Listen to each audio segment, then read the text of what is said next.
오늘 데살로니가 후서의 말씀으로 여러분들과 함께 나누도록 하겠습니다. 데살로니가 후서 2장 2절에 영으로나 말로나 또는 우리에게 받았다 하는 편지로나 주의 날이 이르렀다고 해서 쉽게 마음이 흔들리거나 두려워하거나 하지 말아야 한다. 데살로니가 교회에 어떤 자들이 바울이 말했다 혹은 바울이 편지를 썼다 라고 하면서 바울을 사칭해서 주님의 재림이 임박했다, 주님이 이제 곧 오신다 라고 했다는 것입니다.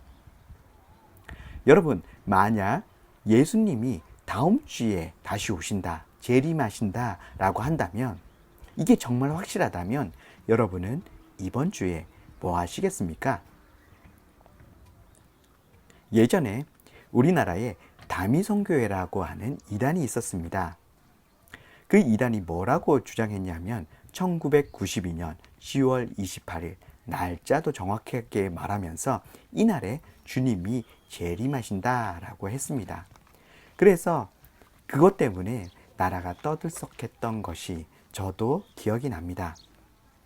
이것을 믿은 신도들은 뭐 했을까요? 학업도 그만두고 직장도 다 때려치고 재산도 다미성교회에 다 팔아 헌금하고 함께 모여서 기도만 하고 찬양만 드렸습니다.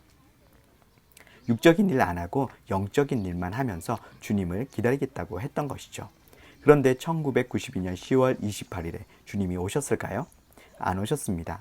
그래서 집단 자살을 하고 아주 난리가 났었습니다.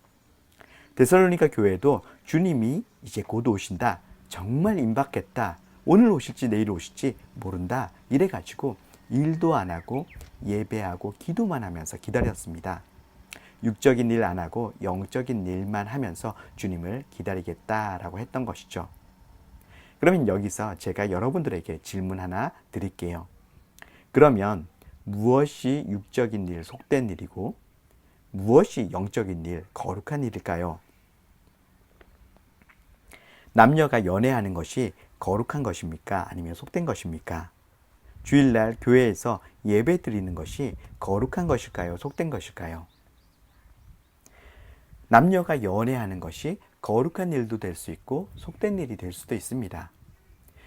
예배 드리는 것도 거룩한 것이 될 수도 있고 속된 것이 될 수 있는 것이죠.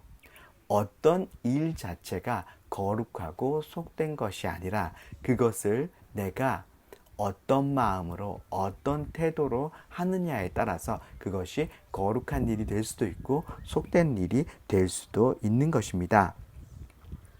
만약 여러분 어떤 일, 어떤 직업 자체를 딱 나눠서 이 일은 거룩한 일, 이 일은 속된 일, 이 직업은 거룩한 직업, 저 직업은 속된 직업 이렇게 나눈다면, 이렇게 구분한다면 이것이 바로 이원론입니다.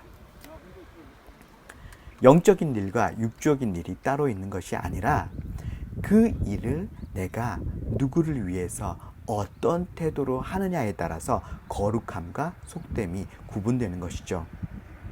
그런데도 우리는 영적인 일과 속된 일, 육적인 일을 구분해서 생각합니다.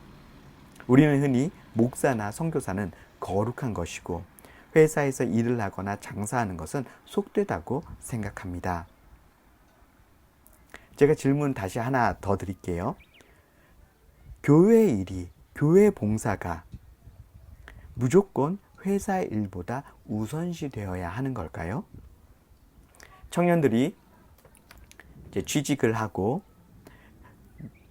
회사 일이 바빠서 교회 봉사를 못하게 되니까 교회의 어른들이 어떻게 얘기하냐면 믿음이 떨어졌다. 그 청년 정말 신실했는데 취직하고 세상에 나가더니 믿음이 떨어졌어. 이렇게 말을 합니다. 자, 이렇게 말하는 그분의 근거가 뭘까요? 회사 일보다 교회 봉사가 더 영적인 일, 거룩한 일이라고 하는 이원론적인 생각이 바로 그분의 말의 근거가 되는 것이죠. 그리스도인들이 세상에 영향력을 끼치지 못하는 가장 큰 이유 중에 하나가 바로 이 이원론적인 사고 때문입니다. 윌리엄 윌버포스는 영국의 노예제 폐지를 위해서 50년 동안 싸웠던 굉장히 위대한 영국의 정치인입니다. 윌리엄 윌버포스 당시에 노예제도는 거의 전 세계적으로 용인되었었습니다. 노예매매는 오늘날 미국의 방위산업만큼이나 대영 제국의 경제에 굉장히 중요한 비중을 차지하고 있었습니다. 그렇기 때문에 윌리엄 윌버포스가 노예제 폐지를 주장했을 때 다른 사람들로부터 비방받고 협박을 받고 몇 번에 걸쳐서 신체적인 공격을 받았습니다. 하지만 그는 그의 주장을 굽히지 않았고 끝까지 싸웠습니다. 그리고 1833년 그가 50년 동안 노예제 폐지를 위해서 싸우고 나서 그 50년째 되던 해 영국의 노예제가 폐지되었고 그것이 선언되고 3일 후에 숨을 거뒀습니다. 정말 평생을 그 소명을 위해서 달렸던 소명의 사람이죠. 이랬던 그도 1785년 25세 때 주님을 만나고 회심하게 됐습니다. 그때 어떤 생각을 했냐면 그가 지금까지 하던 정치를 다 그만두고 목사가 되려고 했습니다. 이때 존 뉴턴을 만났습니다. 어메이징 그레이스, 나 같은 죄인 살리신이란 찬송가를 작사하신 분이시죠. 존 뉴턴은 윌버포스에게 나는 주님이 국가를 위해 일하도록 당신을 세웠다고 믿습니다. 기독교 사역보다 정치 영역에 남기 원하시는 것 같습니다. 이렇게 조언을 해주었고 윌버포스도 존 뉴턴의 조언을 옳다고 생각했습니다. 그래서 하나님은 자신을 국회의원으로 억압받는 자들의 자유를 옹호하도록 부름받았다는 확신을 갖고 노예제 폐지를 위해 평생을 싸웠던 것이죠. 그래서 영국의 노예제 폐지를 이루어냈습니다. 얼마나 이 일이 거룩한 일입니까? 그러니까 내가 어떤 일을 하느냐가 중요한 것이 아니라 그 일을 어떤 목적으로 어떤 태도로 하느냐가 중요한 것이죠. 내가 정치를 한다고 해도 주님을 위해서 주님 뜻대로 정치한다면 그것은 거룩한 것입니다. 직장을 다니고 장사를 한다고 해도 주님을 위해서 주님 뜻대로 장사한다면 그것은 거룩한 것이죠. 하지만 목사나 선교사를 하더라도 주님을 위해서 일하지 않는다면 주님 뜻대로 하지 않는다면 그것은 속된 것입니다. 내가 어떤 일을 하느냐가 중요한 것이 아닙니다. 어떤 일 자체가 영적인 것이고 거룩한 것이고 어떤 일은 속되고 육적인 것이고 이런 것이 있는 것이 아니란 것입니다. 어떤 태도로 누구를 위해서 하느냐가 중요한 것이죠. 데살로니가 교회 일부 성도들도 임박한 주님의 재림, 주님의 다시 오심을 준비하기 위해서 영적인 일만 하려고 했습니다. 돈 버는 일, 직장 다니는 일, 이런 거 속된 일이야. 나는 영적인 일만 할래. 기도하고 예배만 드릴래. 이랬던 성도들이 있었다는 것입니다. 그들을 향해서 바울이 뭐라고 얘기하냐면 내가 데살로니가에서 텐트 만드는 그 일을 하면서 열심히 일했던 자기 자신 그 삶을 본받아라 라고 데살로니가 후서 3장 7절에서 9절에 말씀하고 있는 것이죠. 그러니까 자신의 삶의 현장에서 그 주어진 삶을 주님의 뜻대로 주님 바라보면서 열심히 살았다라고 하는 것입니다.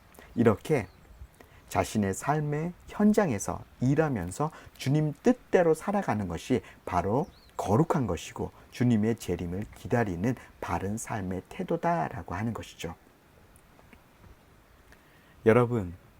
여러분이 지금의 그 삶의 자리 있잖아요. 여러분 있는 그 가정, 지금 여러분이 있는 직장, 아르바이트 그 자리, 여러분이 다니는 학교, 그곳에서 어떻게 주님을 섬겨야 할지, 그곳에서 내가 어떤 목적과 태도로 있어야 하는지, 주님의 뜻은 무엇인지, 그곳에서 여러분들이 이루기 원하시는 주님의 뜻이 있잖아요. 그 뜻에 대해서 고민하고 주님께 물으면서 그 뜻대로 행할 때 그것이 어떻게 되겠습니까? 거룩하게 되는 것입니다. 그렇게 행하는 것이 정말 거룩한 일이고 주님의 다시 오심을 준비하는 삶이다라고 하는 것입니다. 여러분들이 있는 그곳에서 주님의 뜻대로 행하며 주님의 다시 오심을 준비하는, 재림을 준비하는 여러분들 되시기를 축복합니다.